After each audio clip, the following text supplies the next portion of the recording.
The Dateable podcast is an insider's look into modern dating that the Huffington Post calls one of the top 10 podcasts about love and sex.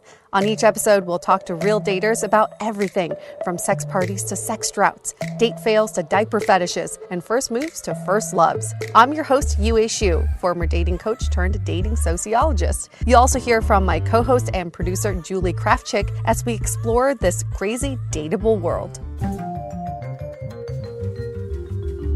Hey Brunchables, welcome to Brunch Talk, where we dissect and analyze and answer the questions that you all have sent in. We love this portion because we get to weigh in and also get to hear what you all are going through. And believe it or not, the questions you all send in, you're not the only ones. You're not the only one going through what you're going through. So isn't that nice to know that? It is nice to know that. I feel like when I was dating before this podcast, you feel like you're on an island. Like you feel like there's something wrong with you because you're the only one going through something. So the fact that other people write in similar stuff is actually incredibly reassuring that there's indeed nothing wrong. It's just, this is what's happening, you know? These are the things that we're all dealing with. Well, it's wild to me, the stuff that people talk about with their friends versus what they're internally going through. And I remember when I was dating and having these thoughts of, well, I can't tell my friends this. This is unacceptable. They should know about this problem I'm having, or I shouldn't be having this problem. And that's what makes us lonely in dating, is these preconceived notions of what is a good problem to have and what's not a good problem to have. I relate to that. I remember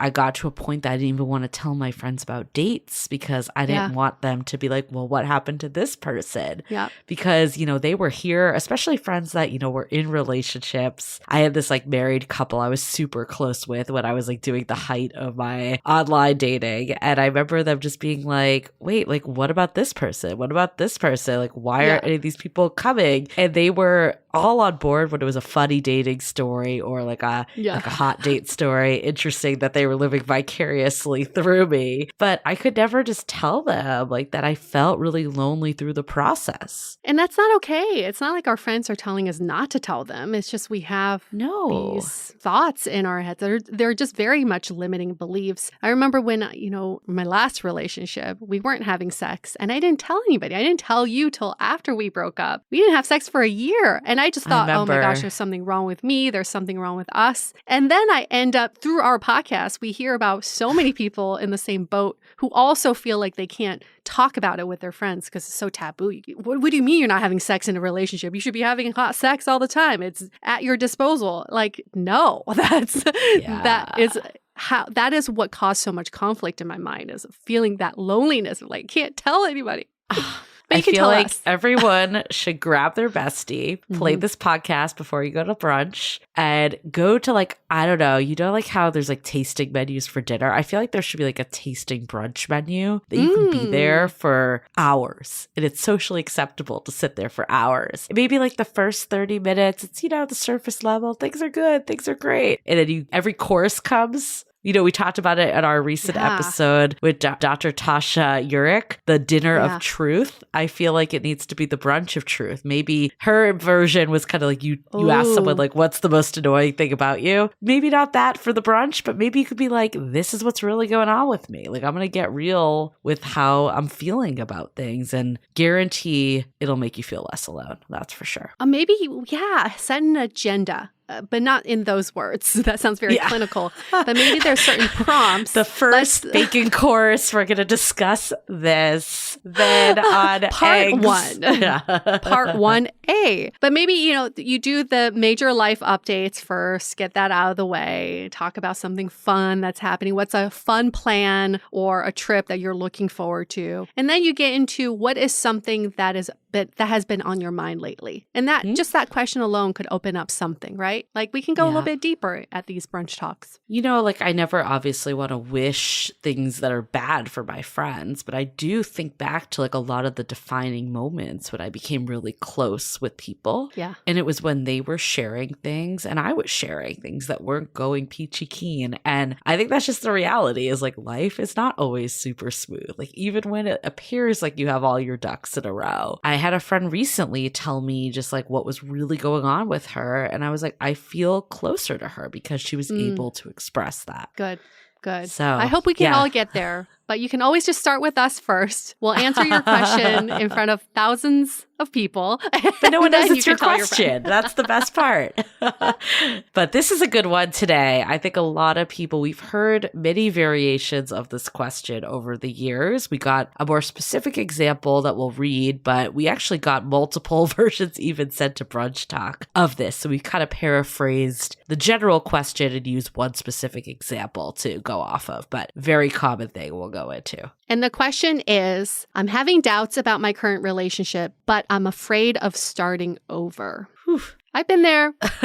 The more context one that we'll read is, I've been dating someone for 2 years and I describe the relationship as good, but not great. We get along well enough, but our connection doesn't run deep, in my opinion. I've had this type of connection before with my ex, so I know what it could look like. My current partner is good on paper. There's nothing wrong with our relationship, but it feels like we're living separate lives and our talks only go surface level. I'm 37 years old, though, and afraid to start over, especially since I want to have children soon. I've already put 2 years in, so the thought of going on dating apps again feels intimidating. Should I just accept that I won't have the strong connection I once had, or should I go looking for it all? Yep, been there, done that, lived to tell about it. I think that is just such a real thought, especially when you're in your mid to late 30s. You start thinking the biological clock is really ticking for you, and the thought of starting over is fucking scary. When all your single friends are telling you about their dating app experiences, you're like, do I choose a loveless relationship or this bullshit that's happening? I don't know. It is really hard. And I think the ones where it's good but not great are exceptionally hard because I think when it's bad, it's obvious that you should end it. Like if you're not being treated well or there's some glaring issue that you're aware of. But when it's just, mediocre and everything's good on paper, that good on paper really traps you, doesn't it? That really gets you every single time. It makes it feel like you would be stupid to give this up, essentially. Yes. And I think that's what makes it really hard. But then at the end of the day, while, yes, it's hard to start over, no one's doubting that, this is your life we're talking about. Yeah.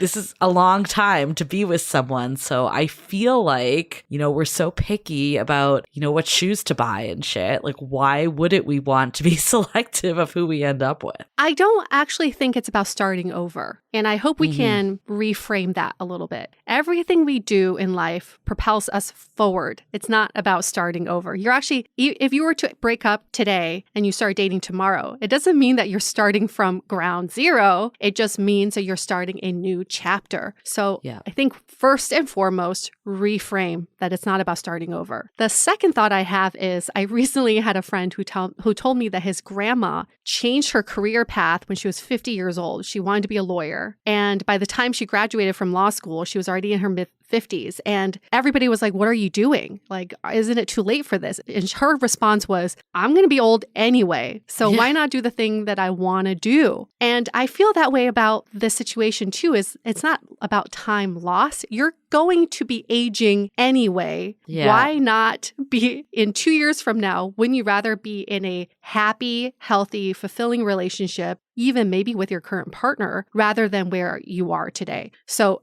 I really believe it's not about starting over. It's about progressing forward. Yeah. There's a saying, you're not starting over, you're starting from experience. And I think that really holds true with this. It's so hard to know, like, can you make it with the current partner? Or can you not? And, every situation is different. I think I would personally look back on, like, was there ever this feeling of greatness in this relationship? Was it always kind of mediocre? Or has something changed along the way that's caused it to? And I think that's really telling because that helps you understand what you're starting with. What can you actually build on opposed to, there's some relationships, like there's plenty of people I've met and even friends that just like it falls short. And probably as deep as we're going to get is what we are doing current day. Like that's just the reality is that people click in different ways. So did you once have a connection that was deeper or has it always been this way? And if it's always been this way, I think before throwing in the towel, like, is there ways that you can provoke it out? Like, I think, oftentimes we complain that we're not talking about deep things with people. Like, what conversations are you having? Like, are you able to, maybe there's something that you're really important for you to talk about, like some philosophy of life, or I don't know. What do you do? What do you define as deep? Everyone has different definitions of what a deep convo means. So maybe it's getting crystal clear of what that actually looks like for you. Like, what would a fulfilling partnership look like? Like, what are the types of conversations you have? What is kind of the balance of more like surface level fun versus more heartwarming, or I don't even know. Again, this is up to your definition to figure out what works for you. But getting clear on that and trying to initiate and seeing how this person shows up is so important to determine, is it that they don't have the capacity, or have we not been in that setting? The question to ask yourself before any action is taken is, did I try my best? Yeah. Did I try my best?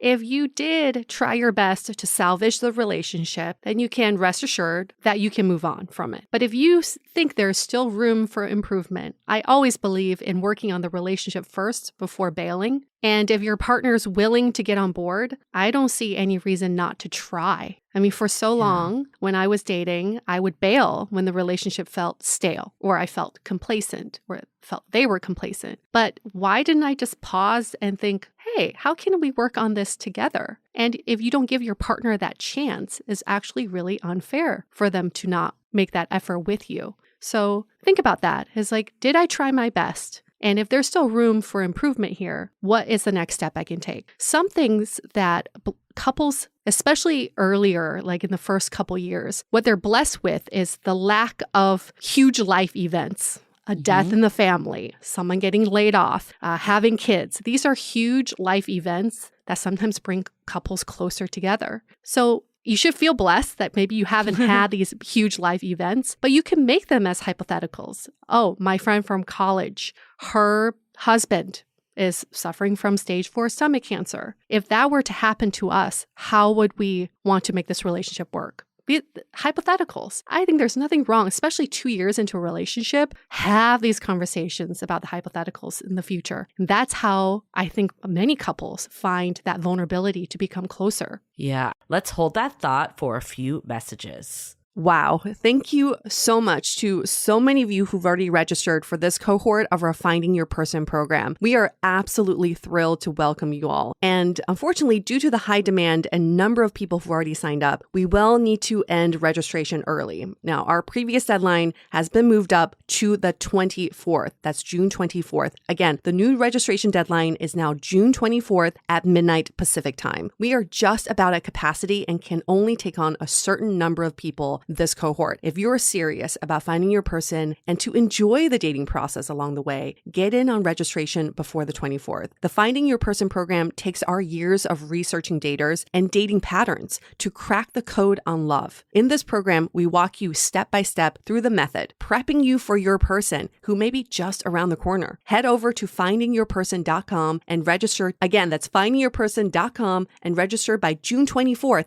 at midnight Pacific time. I think that's interesting that this person that wrote in said that it feels like they're not very interconnected. And, who knows if they live together, or my guess is that they don't from this, and it's kind of living separate lives is what was mentioned. It may be doubling down. What is it that's causing you to hold back on this? Yeah. Because I feel like if you continue to live separate lives after 2 years, like that's probably an indication that it's not going to go that deep and feel that serious. Because part of it, I think there's this period at the beginning when you're dating, but eventually you move more into like, this is us doing life together. And if you never move into that phase, it always feels like disconnected dating. I think ultimately this person needs to ask themselves, like, how much do I want to try to make this work? And it may be taking bigger swings, or if you really don't want to make it work, like if you find yourself fighting to make it work, that's a sign also. I feel like, sign. I don't know, I'm like mixed on it. it's like on one side, I do think people should like fight and try their best. But then on the other side, it's like sometimes you just can't force things. You know, like if you know deep down that this is not really what you want. And I think also getting real with yourself is like, why did I enter this in the first place? Did I enter this because I was stressed about time? Did I feel that pressure crunch to have kids? And again, this person looked good on paper and they seem viable. I think understanding the history you've had with this person is so essential, and where your own motivations were coming to determine if it's worth fighting for. If you can acknowledge, hey, I actually wasn't in a good place when we met. I was lonely and I was looking for someone to fill a void. And now it's caught up to me and I realize this isn't the right fit. Maybe the kindest thing actually could be to let both of you go to find the people that are right for you. Yeah. That's a really important point there, is what are your intentions behind your actions? If you are choosing to stay with this person, is it because you're afraid? Is it because of the fear of starting over, the fear of being lonely, the fear of being single? Or are you really thinking that you're just not happy in this relationship? I like to fight for relationships now that we've been doing so many seasons of Dateable, is I realize good relationships are made. They're not just packaged for you. So I believe in fighting for the relationship. But like Julie said, if you feel like you're forcing yourself and your heart is not in it, that's not a good sign that you're in the right relationship. Now, I would say professional help is always an option. Yeah. My ex and I went to couples counseling, and it was eye-opening for us to realize we were not right for each other. And that felt really good to break up that way, knowing that we did our best. We even got professional help. So if that is something you're considering, I highly, highly recommend it, to have a third party just come in and help facilitate the conversation. I was going to ask you, like looking back on it in retrospect, are you glad you really put in that work with your ex? Or do you think that you might have been able to realize earlier that it just wasn't the right fit and all the work wouldn't have made it the right fit? I'm so glad. I'm so glad we made that effort, because it showed that we weren't willing to waste any more time in a complacent relationship. If I didn't seek that help, I probably would have stayed another year or two. Really. Right. Because it was comfortable. He was good on paper. Everything was fine, but it wasn't what I wanted. It did not inspire me to grow. So when we did receive this professional help, which most couples after couples counseling probably have a game plan of how they strengthen the relationship. For us, it was just so clear that we were not right for each other. And we weren't willing to take that next step to fit these two people together who don't really belong together. I definitely agree with that. I guess my question is more, would it, in retrospect, would it have made more sense to throw in the towel earlier once you realized that it was more of a complacent, not exciting relationship? Or do you think it was worth the time investment to try to make it work? Absolutely. I would have asked, what if? Because when you're with someone good on paper and there's nothing noticeably wrong about your relationship, you start questioning, what's wrong with me? Am I just not cut out for relationships? And I have been in bad situationships where I thought, oh, I got to hang on to this one because this one's stable. This one's for real, right? So you start thinking like, what if we were to break up early, what if we stayed together? What if we got married? So I'm glad we had a definitive from the heart, from the soul answer of like, no, we're not fucking right for each other. It's true. I don't know though. I'm like still mixed. Like if you know in your gut that you're not right for each other and you know that you've experienced something deeper in the past, I don't know if all the work in the world is going to make this person your person. All it might do is bring clarity that they're not your person. And I think there's an extreme benefit, like you were saying, of just knowing for sure I did what I could. I did it all, no regrets, and now I know for sure. I think that there's a lot of benefits of that. But I'm also wondering if like you do know to not be afraid of the other side, because I think that is what gets in people's way. And you know, like in my opinion, I feel like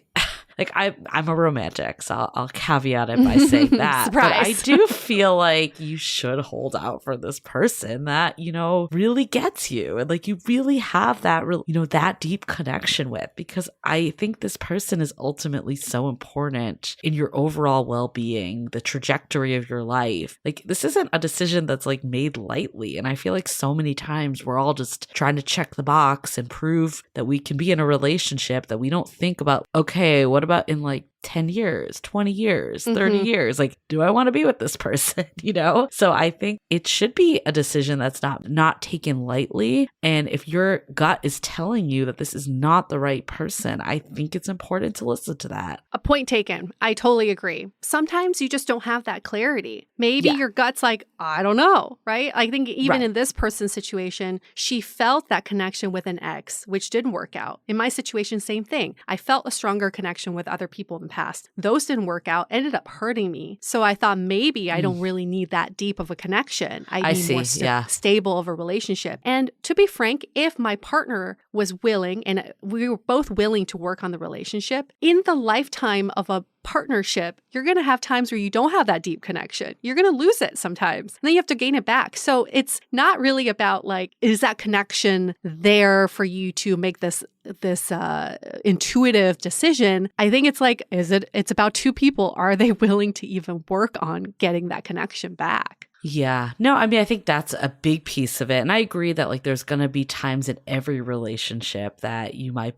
feel more or less connected to someone, but I do believe it had to be there at some point. And if it was never there at some point, that's a big difference than if it's in a phase that you're not connecting. I think you can work through a phase. You can't work through that this is just the way you two connect. Not every person you're going to just be able to talk for hours with. That's just the reality. Yeah, I mean, that's so true. If the reason for getting together in the first place was because I've heard this, I should be with someone like this. Yeah. I should be in a stable relationship like this without saying I actually really like this person. That's a huge red flag. That does not provide a good foundation. It's hard though, because like what you're saying, and I totally hear this, and I feel like in my current partnership, I had similar feeling of, I've been with these people that aren't stable. I've been with these people that aren't consistent. So you're looking for that quality, and that is a good quality. That's not a bad quality whatsoever, but it can't be the only quality. And I think that's what ends up happening is we overemphasize the things that we didn't have in the past. Like this person said they've had this connection before, so maybe they've gone too far. And I'm just saying this observing your relationship, Yue. I feel like you overcompensated, but now your current partner is more equilibrium. Like you had to go to the far end to now come back to someone that's still stable, still consistent, but you have that like oomph with, Yeah.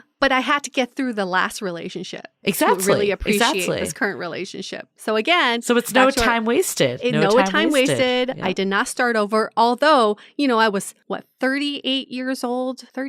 Was I 38? I can't remember. I think you were 37. 37 years old, single, thinking I just got out of this 2-year relationship. What am I doing? I was back on the apps, but I was not active at all. I truly felt like, here we go. But my idea of starting over was just starting over with a fresh mindset, not having expectations. And then 6 months later, I reconnect with my current partner. During those 6 months, I only went on 2 dates. Yeah. I only went on 2 dates. I didn't swipe that much. I was just not in that mindset of being date after date. That kind of starting over felt completely different than the last time I was single. Totally. I really think that's what opened me up to welcome the current partner into my life. I agree. I think when I started over after my last ex, it was very different the way I approached dating. I was also not serial dating. Yeah. Like I was just more open to different aspects and focusing on different qualities. So like what we've said, it's starting from experience. Whatever happens with this 2-year relationship, it was not a waste of time. There's probably a lot that you hopefully, on one side you can work through it. If it's not the right fit, then I think that's also a benefit. Like you said, it took realizing that it wasn't the right fit to know like, okay, I still want these qualities, but this is what was missing. And that's what can help guide me to finding that person that actually is everything I'm looking for. And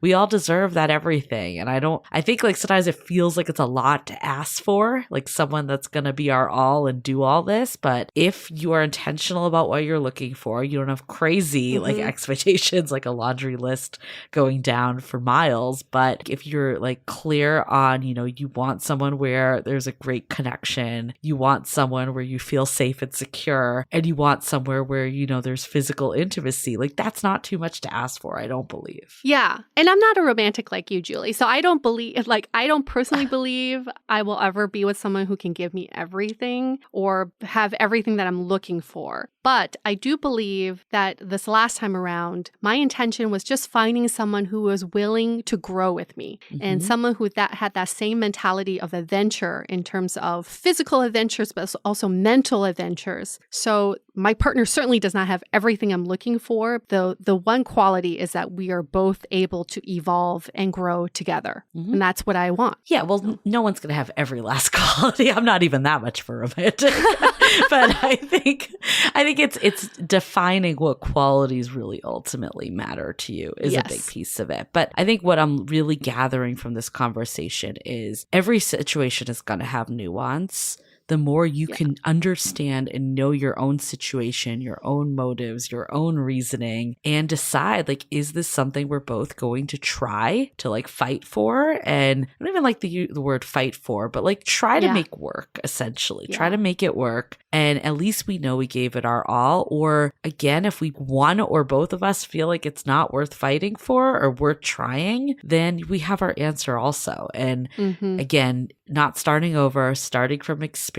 This is all going to help you in the long term. We all have these arbitrary timelines and days of all this stuff, but modern medicine and technology, like, you could have babies later in life too. It's going to be okay. I think the worst thing is to just feel the pressure and just do something out of pressure, not because that's what you really want. Yeah, that's set up for fail. For sure. Great. Well, keep the questions coming. These questions are so great, and we've gotten such fantastic feedback from you all. So you can always email us hello@dateablepodcast.com with your brunch talk questions, or you can DM us at Instagram @dateablepodcast. Yes. Wonderful. Well, keep them coming, and we'll see you next week. Bye. The Dateable Podcast is part of the Frolic Podcast Network. Find more podcasts you'll love at frolic.media/podcasts. Want to continue the conversation? First, follow us on Instagram, Facebook, and Twitter with the handle @Dateable Podcast. Tag us in any post with the hashtag StayDateable, and trust us, we look at all those posts. Then head over to our website, dateablepodcast.com. There you'll find all the episodes as well as articles, videos, and our coaching service with vetted industry experts. You can also find our premium Why series, where we dissect, analyze, and offer solutions to some of the most common dating conundrums. We're also downloadable for free on Spotify, Apple Podcasts, Google Play, Overcast, Stitcher Radio, and other podcast platforms. Your feedback is valuable to us, so don't forget to leave us a review. And most importantly, remember to stay dateable.